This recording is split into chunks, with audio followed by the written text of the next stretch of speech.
Hello noble ones and welcome to Metatron's Academy. So today we are continuing our series where we investigate, analyze all sorts of old recordings from people from the 1800s to evaluate the way they speak, see if we can find some characteristics in their accent. But the video that we are checking out today is the following. It comes from the channel Life in the 1800s, and of course you'll find a link in the description and in a pinned comment to go and check them out, provide support and give engagement and comments. But also, here is the title. Two former slaves born in 1842 and 1852 talk about the 1850s, enhanced video and audio 60 FPS. Okay, that is incredible to think that these people were born in the 1840s and 1850s. So of course, early memories of childhood, I suppose. And the other thing that is interesting here from a linguistic perspective is the fact that it's historical. So these are people that were actually slaves. I am looking forward to see what sort of experiences they're going to share with us so we can learn from their terrible, of course, experience. Without further ado, I'm just going to let them speak first. We'll listen to the lady first, and then we'll listen to the man, and then I'll provide commentary. Let's go. Good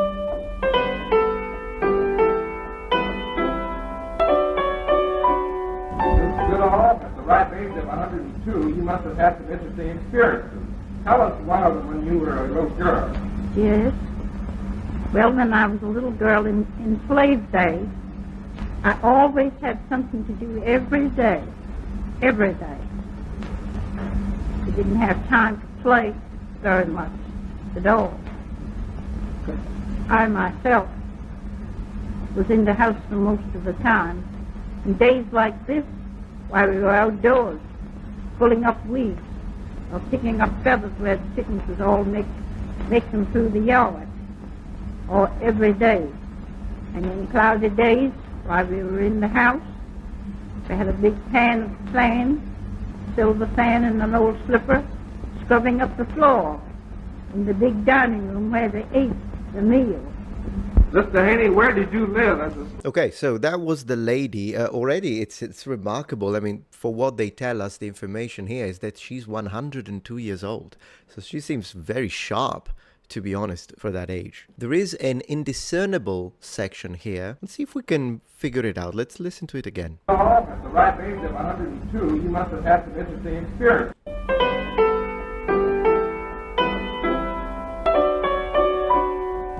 Good all, at the ripe age of 102, Yeah, the name. I couldn't get the name. There was another one. If you can understand the name, let me know in the comments. There is another indiscernible. I think I understood something silver pans. Let's see if we can figure it out.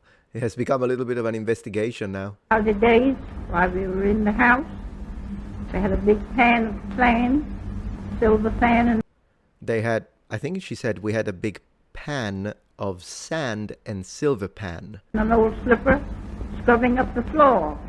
And an old slipper scrubbing up the floor. In this case, the subtitles, I think, are providing that. It must be like a reference to some kind of cleaning method that they were using in the 1800s that we might misunderstand now, but I guess that's what it is. In the big dining room where they ate the meal. Where they ate the meals, of course, there is the... here is the thing. There is a lot that can be said from a historical perspective. We are here mostly to analyze the linguistics of it. And in fact, one thing that I'm interested is to see because up to this point, every person from the 1800s that we have analyzed the recording of has been either a white American or a white English person. And of course, we found quite a lot of differences with the way white Americans speak today. But in this case, we have a window into seeing how black people in America who were born in the 1850s, this of course was recorded in the, I suppose, early...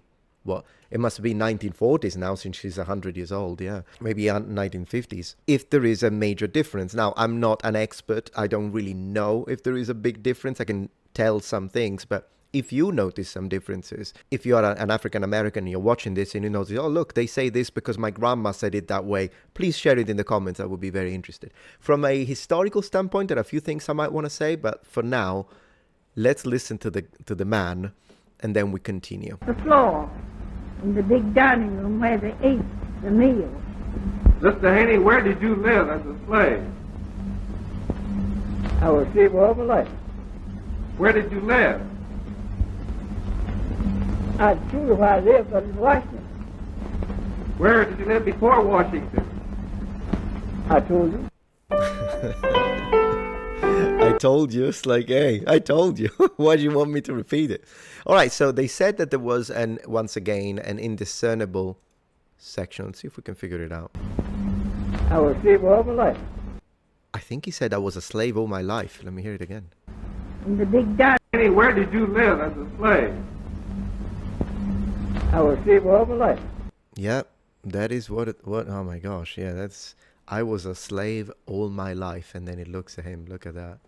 That's what he said. It's not indiscernible. It's actually very easy to understand. I was a slave on a poor thing. Where did you live? I told you where I lived, but in Washington. Where did you live before Washington? I told you. I told you. I told you. That's how he says it. All right, let's see if we can identify some accent characteristics of, because he doesn't speak much. I was hoping he would speak a little longer, but she seems to be of a sharper mind. Analyze a little bit of the accent.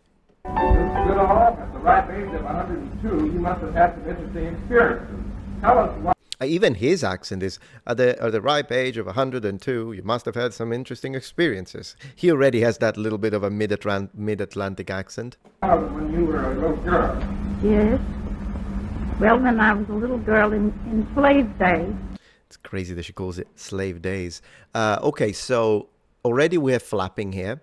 Little, rather than little. So this must have been a thing in America very earlier on, in fact. I always had something to do every day. I always had something to do every day. Every day. Uh-huh. We didn't have time to play very much at all. The way she said at all was interesting. The vowel is a little closed, more closed than usual. I myself was in the house for most of the time. Note how she reinforces it. I myself was in the house most of the time, which implies that other people weren't. Possibly older members of her family were, I would imagine, in the plantation. I think that's the way, because I'm not an expert at all when it comes to American chattel slavery.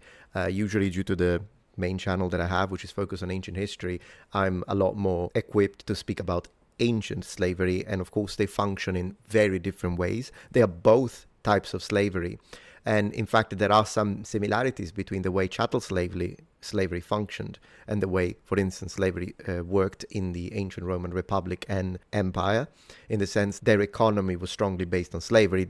Different would be in that case the way slaves were acquired. A lot of the times, not all the times, but a lot of the times in ancient Rome, slaves were acquired through military force.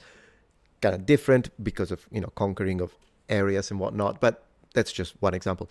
A big difference, of course, would be the fact that while chattel slavery was mostly racially focused, ancient Roman slavery, and in fact slavery in the ancient period, whether it be in Greece, whether it be in Egypt, or whether it be in Rome, or even with the Norse, was not tied to ethnicities in any way, shape, or form. In fact, all sorts of people became slaves. And there's one thing that I like to say, just to kind of lighten up a topic that is rather heavy, and it's to say that the ancient Romans weren't racist. They hated everyone equally, which is true. In days like this, while we were outdoors, pulling up weeds. She did say outdoors. Did she drop the R? In days like this, while we were outdoors, Yeah. pulling up weeds, or picking up feathers where the chickens was all. Feathers. So she does have a non-rhotic accent.